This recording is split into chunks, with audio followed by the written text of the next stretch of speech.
Hello, my soul friends. How are you? Myself, Dr. Pragya Shrestha, Reiki Grand Master, Lama Fera Master, Angel Healer, counsellor. आज हम बात करेंगे हमें meditation कैसे करना चाहिए। क्या बच्चों को मेडिटेशन करना चाहिए? बड़ों को कितने टाइम तक मेडिटेशन करना चाहिए? मेडिटेशन का सही टाइम क्या है और किस तरह से करना चाहिए? ये टॉपिक आज मेरे पास हीलिंग्स के माध्यम से आया है। कंटिन्यूस हीलिंग्स आ रही हैं। गलत मेडिटेशन के साइड इफ़ेक्ट आप लोगों को सुन के बहुत आश्चर्य हो रहा होगा, पर वास्तव में यही बात है कि हम गलत मेडिटेशन कर रहे हैं, बच्चों को करवा रहे हैं, जिसके कारण बहुत बहुत ज़्यादा प्रॉब्लम्स हो रही हैं। अब आप कहेंगे मेडिटेशन से क्या प्रॉब्लम हो सकती है? मेडिटेशन तो जितना करेंगे उतना अच्छा है, ध्यान हम जितना करेंगे उतना अच्छा है। देखिए, अति हर चीज़ की बुरी होती है। सबसे पहली बात तो मैं आपको बोलूँगी, आप कोई भी मेडिटेशन करते हैं, कुछ भी ध्यान लगाते हैं, कुछ भी चीज़ करते हैं, अपने शरीर के साथ खिलवाड़ मत करना, किसी से सीख के करना। यूट्यूब्स वगैरह खोलते हैं, हमें बहुत सारे मेडिटेशंस मिल जाते हैं, हम कुछ भी करने लग जाते हैं। ऐसा नहीं है। कुछ भी आप मेडिटेशन करते हो, ध्यान करते हो, या किसी भी चीज़ की आप ऑकल्ट साइंस की तरफ कुछ भी चीज़ करते हैं, तो आप किसी गुरु के पास जाके ज़रूर सीखें। किसी से सीखने के बाद ही उसको करें। और घर में भी अगर आप किसी को करवाते हैं तो आपको भी उसका पूरा ज्ञान होना चाहिए, उसके अकॉर्डिंग आप घर में भी सबको कराएं। देखिए, मेडिटेशन करने का सबसे सही समय होता है सुबह, दिन, शाम तक आप कर सकते हैं। बेस्ट टाइम तो मॉर्निंग में ही होता है।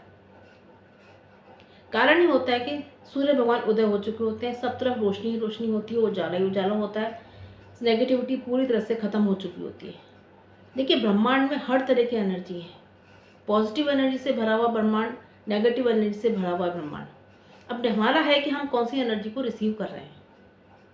अगर आप नेगेटिव एनर्जी से कनेक्ट हो गए तो नेगेटिव नेगेटिव नेगेटिव जाने किन चीज़ से आप अट्रैक्ट हो जाओगे। अगर आप पॉजिटिव चीज़ से कनेक्ट हो गए तो आप पॉजिटिविटी से भर जाओगे। ये कनेक्शन आपको आपका गुरु बता सकता है, जिससे आपने सीखा है कि किस तरह से हमें मेडिटेशन करना चाहिए, कितने टाइम तक मेडिटेशन करना चाहिए और किस समय मेडिटेशन करना चाहिए। आजकल तो हॉबी क्लासेस में बच्चों को छुट्टियां लगी हैं, तो मैंने कितने पेरेंट्स को देखा है कि बच्चों को मेडिटेशन वगैरह सिखा रहे हैं। अच्छी बातें सिखाओ, लेकिन आपको उसके बारे में पूरी नॉलेज होनी चाहिए कि बच्चा क्या सीख रहा है, कितना उसको करना चाहिए और कितना उसके लिए सही है। बड़े लोग मेडिटेशन करें।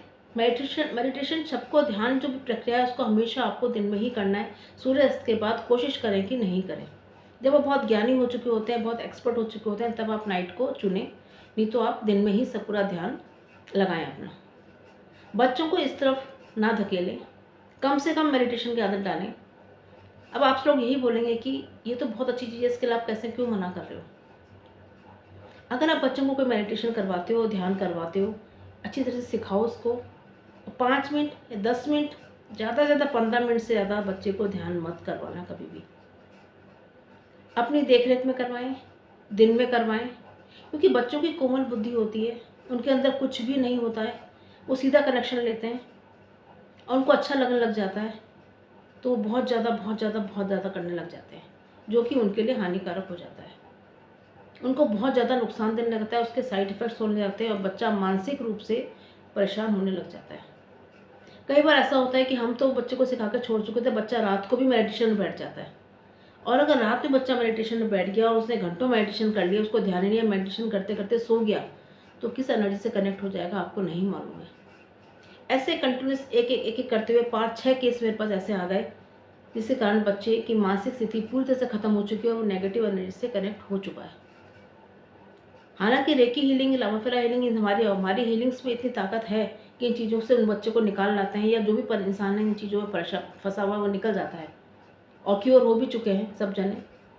लेकिन हमारा बच्चा या हमारे घर का कोई मेंबर इस चीज़ में फंसे ही ना, इस चीज़ का हमें ध्यान रखना है। रात को बहुत सारी एनर्जीज एक्टिव हो जाती हैं और हम बगैर अपने प्रिकॉशन के, अपने बगैर सुरक्षा कवच बनाए ये सब चीज़ें करते हैं। आप कुछ भी चीज़ करते हैं, कोई भी ध्यान मेडिटेशन करते हैं, तो आप सुरक्षा कवच जरूर बनाएं। देखिए, रेकी हीलिंग जो होती है, ये मेडिटेशन नहीं है, ये हमारी ट्रीटमेंट का एक मेथड है। जो हमारे कर्मा हीलिंग करता है, हमारे चक्रा को हीलिंग करता है। इसके मेडिटेशन जो होते हैं, इसकी सेल्फ हीलिंग जो होती है, वो आप कभी भी कर सकते हैं। वो आप कभी भी कर सकते हैं, क्योंकि आप उस हीलिंग से, उस एनर्जी से एट्यून हो चुके हैं। आप जब भी उसको कॉल करेंगे तो आपके पास पॉजिटिव एनर्जी आएगी, नेगेटिव एनर्जी आपको टच भी नहीं कर सकती है। तो रेकी हीलिंग जो होती है वो सेल्फ हीलिंग होती है, अपने लिए होती है, कि दूसरे के लिए भी आप कर रहे हैं तो उसको 24 घंटे में कभी भी कर सकते हैं। वो आपके पास कोई भी नेगेटिव एनर्जी कनेक्ट नहीं होगी, क्योंकि आप उसके से शक्तिपात लिए हुए होते हैं। तो आपके पास नेगेटिव एनर्जी का संबंध ही नहीं है कि आपकी लाइफ से हो जाएगा। इसलिए मैं आप लोगों से बोलूँगी, आपके घर के हर बच्चे को जो थोड़ा सा भी मेडिटेशन करता है, ध्यान करता है, उसको इस तरफ ना ले जाके उसको रेकी का फर्स्ट लेवल सिखा दें। जैसे ही बच्चा रेकी के फर्स्ट लेवल से अट्यून हो जाएगा, उसके जो सेल्फ हीलिंग की मेडिटेशंस हैं, 10 मिनट के, 15 मिनट से जितना भी वो करना चाहता है, जितनी देर भी करना चाहता है, 5 मिनट भी करना चाहता है, तो उसके लिए बहुत बहुत अच्छे होंगे। क्योंकि वो अपने पे वर्क कर रहा है, अपने चक्रास को अच्छा कर रहा है, अपने कर्मास को हील कर रहा है, अपने पे कंटिन्यूस वर्क कर रहा है। तो उसकी जो आगे ग्रोथ होएगी उसको आप देख नहीं सकते। उसकी वो ग्रोथ बहुत शानदार ग्रोथ होएगी, आप सोच भी नहीं सकते इतनी शानदार उसकी ग्रोथ होएगी बच्चे की। तो अपने घर के हर बच्चे को आप रेकी का फर्स्ट लेवल सिखाइए, कहीं से भी शक्तिपात कराइए, ऑनलाइन ना कराएं, इस बात का ध्यान रखना। ऑफलाइन जाके बच्चे को सिखाएं, जिससे बच्चा अच्छे से सीखे और आप भी उसके साथ रहें। रेकी हमेशा ऑफलाइन सीखी जाती है, ऑनलाइन जो भी सिखा रहा है आप ना सीखें, क्योंकि ऑनलाइन हमें वो ज्ञान नहीं मिल पाता है, वो शक्तिपात नहीं मिल पाता है जो हम ऑफलाइन जाके गुरु के सामने बैठ के शक्तिपात लेते हैं। आप बच्चे को गायत्री गायत्री मंत्र पढ़ने की आदत डालें, हनुमान चालीसा पढ़ने की आदत डालें, भगवान के सामने 5 मिनट खड़े होने की आदत डालें, राम नाम बोलने की आदत डालें।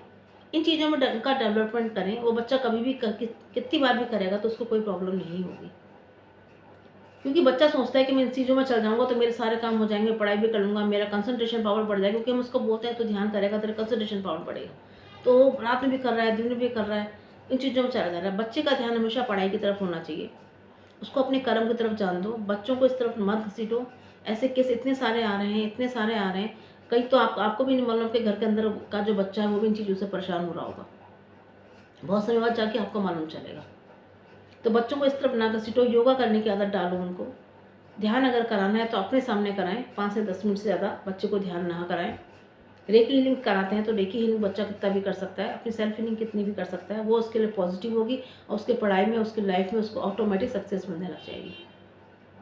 आशा है आपको मेरी बात समझ में आ गई होगी कि हमें मेडिटेशन कब और कितना करना चाहिए, किसको करना चाहिए। यूट्यूब्स देख के या किसी के बताने पे कभी भी कोई ध्यान ना करें। जब तक आप उसको अच्छे से सीख ना लें, उसमें पारंगत ना हो जाएं, तब तक उसके टाइम सीमा को ना बढ़ाएं, समय सीमा को ना बढ़ाएं। 5 से 10 मिनट से ज़्यादा मेडिटेशन नहीं करें। अगर आप उससे पारंगत हो चुके हैं, एक्सपर्ट हो चुके हैं, तब आप उसकी समय सीमा को बढ़ाएं। और इस बात को ध्यान रखिए कि अंधेरा होने के बाद ध्यान की तरफ करने की स्थिति में ना बैठें। आपको मेरा वीडियो कैसा लगता है प्लीज़ मुझे बताएं, कमेंट करें, शेयर करें। जिसको भी ज़रूरत है, इस घर में आपको ऐसा लगता है कोई भी आदमी जो सुस्त बैठा हुआ है, उसका दिमाग काम नहीं कर रहा है, किसी से बात नहीं कर रहा है, अपने में ही मस्त है, कुछ करना नहीं चाहता है, ऐसे कोई सिम्टम्स आपको दिख रहे हैं, या उसमें गुस्सा बहुत चीज़ डेवलप हो रहा है, या वो खाना प्रॉपर नहीं खा रहा है, खेलने नहीं जाता है, बच्चों को मिक्सअप नहीं हो रहा है, या सबसे लड़ाइयाँ हो रही हैं, कुछ भी ऐसे सिम्टम्स आपको दिखते हैं, तो आप समझ जाएं कि कुछ ना कुछ एनर्जी उसके साथ अटैच हो चुकी है। आप मुझसे काउंसलिंग भी ले सकते हैं, कॉन्टैक्ट भी कर सकते हैं। मेरा फ़ोन नंबर आपको डिस्क्रिप्शन बॉक्स में आसानी से मिल जाएगा। वीडियो को शेयर करें। Thank you, bye bye.